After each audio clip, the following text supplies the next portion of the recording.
What's up everyone, this is Minnie, and today I'm coming at you with my review for the new French Premium Tier 7 cruiser, the Toulon. Before we get into the review, a couple things. One, this ship was provided to me by Wargaming for the purposes of review. Also, do not forget to like the video and make sure to subscribe to the channel to help me keep making more great content. About 70% of you watching haven't hit that button yet, so make sure you click it.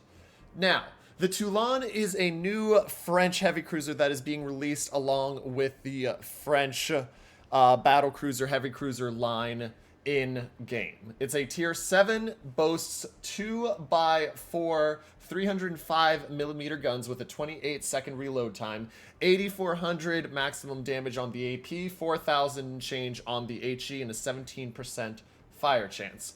Boasts 42,500 hit points, which is about where most of the heavy cruisers at tier 7 end up, along with a 25% torpedo reduction. Some of the downsides as we just look at it in port here, depth charges only has 3 bombs and a payload. It has the standard 6-kilometer heavy cruiser range, 30-second reload, but only 1 flight, plus 3 bombs is weak. Other things to watch out for in the armor layout. If you look, you've got 170mm casemate armor right here on the side, though underwater you have one spot where it's down to 160, so that you have to be careful of, but you have this huge chunk up here that is 25mm only on the upper armor belt. And the top of the Citadel armor, if it plunges down through, is only 30mm, which means you have to watch out for plunging fire hitting you and then sinking through if you're not careful. The other thing to watch out with this, as we just look at the armor thickness, is the fact that the front and bow have a 16mm armor thickness, which means that those are going to get smashed by a lot of battleships, especially if you get up tiered. Additionally, the deck is only a 30mm, so you'll have a lot of that 32mm HE pen in secondaries that you can see, as well as in some of the destroyers, if you run IFHE on them, can hit that and pen. But as we look at this, if we take out the front, you can see that with the 16 millimeters, it does have the 160mm behind it, but also you can still have this upper deck where you've got only the 25mm. It can plunge down through and smash into the Citadel if you're not careful. Advantage is it does have a bit of this turtle back, as you can see here, but you got to be careful. Beyond the armor layout, a couple other things. Its maneuverability is 31.5 knots, along with a 710-meter turning circle radius, and then its concealment with captain skills, and it gets down to 10.1 kilometers. Also, if you want to see what captain skills I'm running and flags and such, make sure to watch the video that is linked down below that contains the captain build. But with that being said, let's get into a gameplay while we talk about the ship. So while we watch this game, let's talk about the good, the bad of the Toulon. So first off, on the good side, I love the guns on this thing. The 305mm guns, along with a cruiser dispersion, which has a 1.9 Sigma as well, means that even though this thing only has 8 guns, they have really nice accuracy. You can hit the ships, and you can hit the ships with clusters, which is really nice.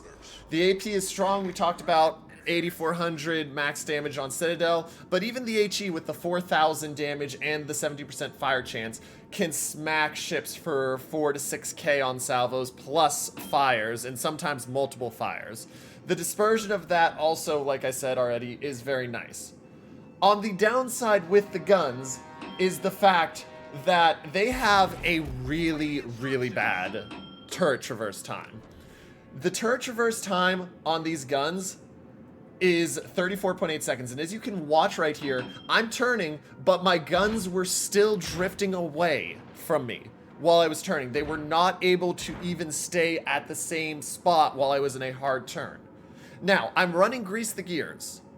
I'm not running Honore Brothers Grease the Gears, which would help a little bit. And I will admit I'm also not running the module that gives another 15% to it. But still, 34.8 second, 180 degree turret traverse time feels painful. And that does affect the ship in a rough way, because of the fact that even though it's a heavy cruiser, with the 16mm bow and aft, you want to be able to be kiting and constantly turning and twisting. And it is very hard to be consistently turning and twisting if your guns cannot stay caught up while you're doing these hard turns. And so that does make this ship have some trouble there. Now, I do like the speed. The speed is 30 knots base, 31.5 with the flag. And then you get the speed boost and you get up to over 36. It'll knock out at 36 knots right here because in this play I did not have the flag on. But you get over 36 knots in a straight line, which does feel nice. Beyond the guns and the dispersion, I do like the set of consumables you get. I love having the engine boost and being able to get up over 4 minutes of engine boost. I like having the hydro. I like having the heal. What I don't like is not having access to a main battery reload booster on a French heavy cruiser. I feel that not having access to that really does cause the ship to suffer because you cannot set out a ton of damage in a short period of time. You gotta wait the full 28 seconds, less if you get adrenaline rush between shots. So there's no chance to overwhelmingly punish a ship multiple times in quick succession if it makes a mistake. You've got to hope that your first shot with the dispersion and Sigma does well, and then you got to wait 30 seconds by which time it's already turned. The other big thing with this ship is really that it's a tale of two ships, in my experience. You have the tier 7 top of the matchmaking cruiser, which when it's facing tier 6s and 5s like in this match, will have a ton of success. But you also have the tier 7 heavy cruiser with 16mm bow and aft plating that when it gets faced into tier 9s will get its face blasted off by the enemy team. Which does mean you have to play very cautiously, and you can't bow tank in a ship that's a heavy cruiser with its 2 guns only on the front of the ship. I do enjoy with the guns. It feels decent on the shells. They don't feel too floaty. They have that going for them, which I like. And the heal is nice and the hydro is nice, as I said. And I want to like this ship more than I sometimes do. Because when you get this up tier, as you're about to see, you aim right, you absolutely get beautiful dispersion. Look at how tight that dispersion is. And you smash. Even there. 3 pens, 5 overpens, and a citadel, and I did 18,000 to him. You get so much damage if you get the broadside, but it is so reliant on needing to have that broadside to get its full usage out.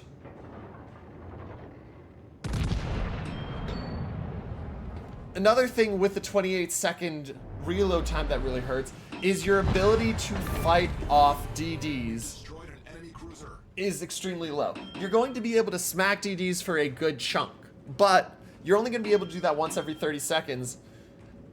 And DDs are going to be able to smoke, they're going to be able to run away, they're going to be able to have their allies hit you, and it's going to make it way worse for you as you go. So, it's tough with this ship.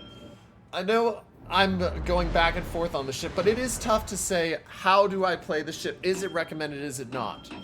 And at the end of the day with this ship, I don't think I can recommend it in good taste, but there's a caveat to that.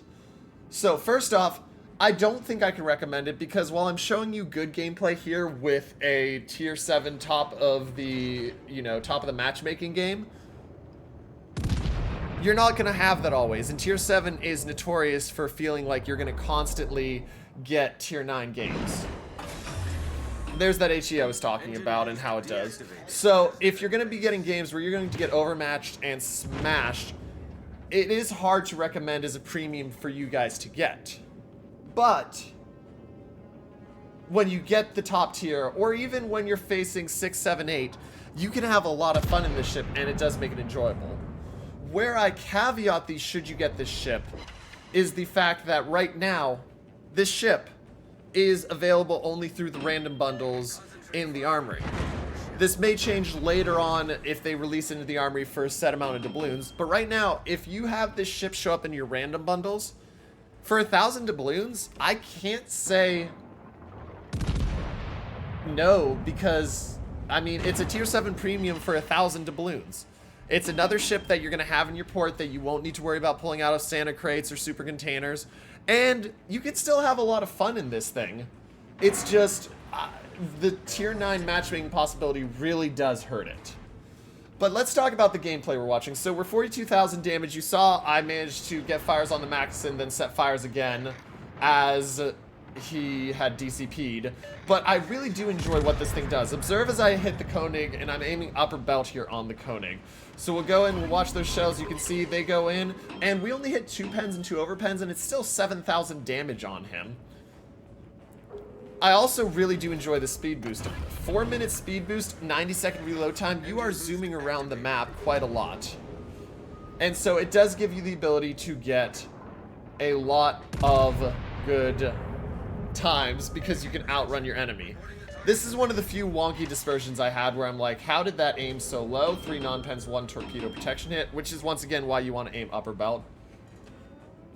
But we have a lot of fun. Now, as I watch myself here, having the 2-minute hydro is really nice because got a Z39 over here I'm going to have to watch for, and I'm looking because I want to try to finish off that Koenig for kill number 2.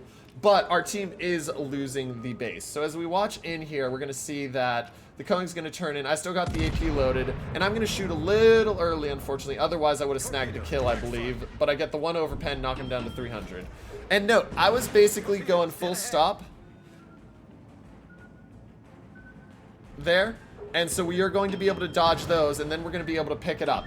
And now we've got a Mackinson at close range with AP, and so he's going to shoot at me, and I'm giving a bit more broadside than I should. But we're going to hit him for 9,000. Oh, one of the other major flaws to this ship that I completely forgot to mention. Fire and flooding chance. You get the fire and flooding chance of a battleship. 60 seconds. That feels really rough in a heavy cruiser to be getting the 60 seconds. And because of the fact that you don't have a skill to lower it down, because basics of survivability is no longer available, it does hurt a lot to have that occur to you because there's no way for you to balance it. Now, we are going to enjoy the ability to push and the maneuverability here as we go forward, because we're going to have Z39 torps coming at me here in a second. We're going to be trying to stay dark so we don't have the Mackinson come in, as our team is currently trying to protect the base and their Tarigo's taking out a Farragut. But as we go in here, we're going to be able to go full steam ahead, and even though it's a bit of a long ship, it still has decent thinness, and so we're going to be able to dodge the torps we're about to see here.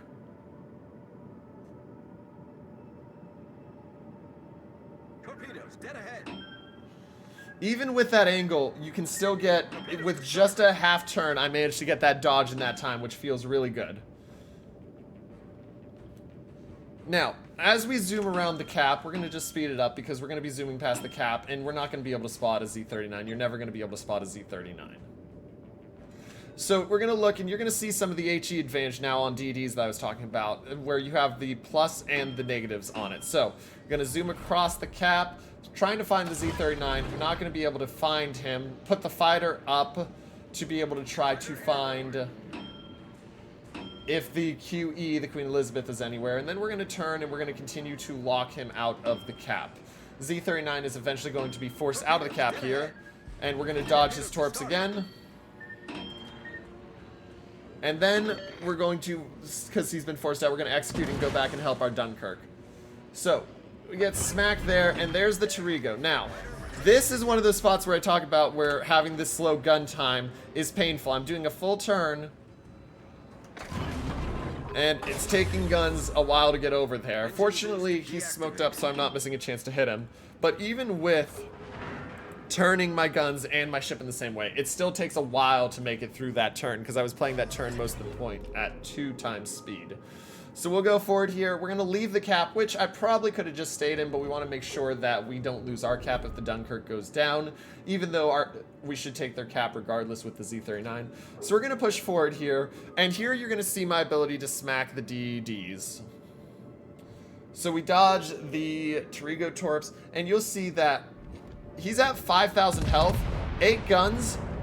You can still hit the DD out with 4 shells, and you can hit 4 shells out of 8, which really does help. And then as we go forward here again, we're going to zoom back in over towards our cap, and you'll get to see me go a couple more times on DDs just to see how that HE works out.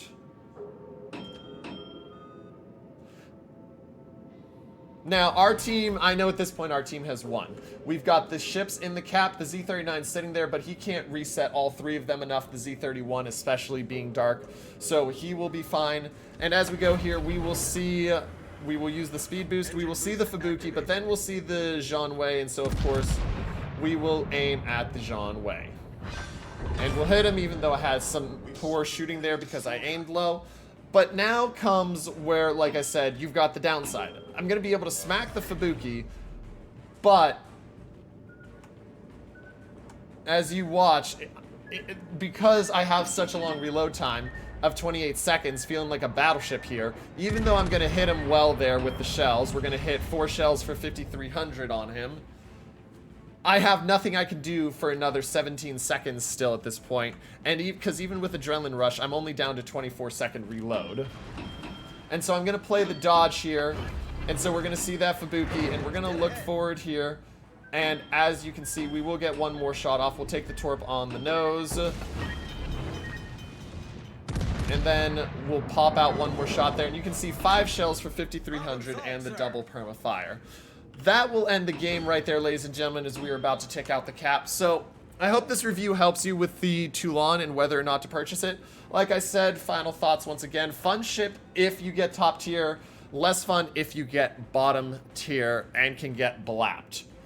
Don't forget to like the video and make sure to subscribe to the channel to help me keep making great content. This is Minnie, signing off.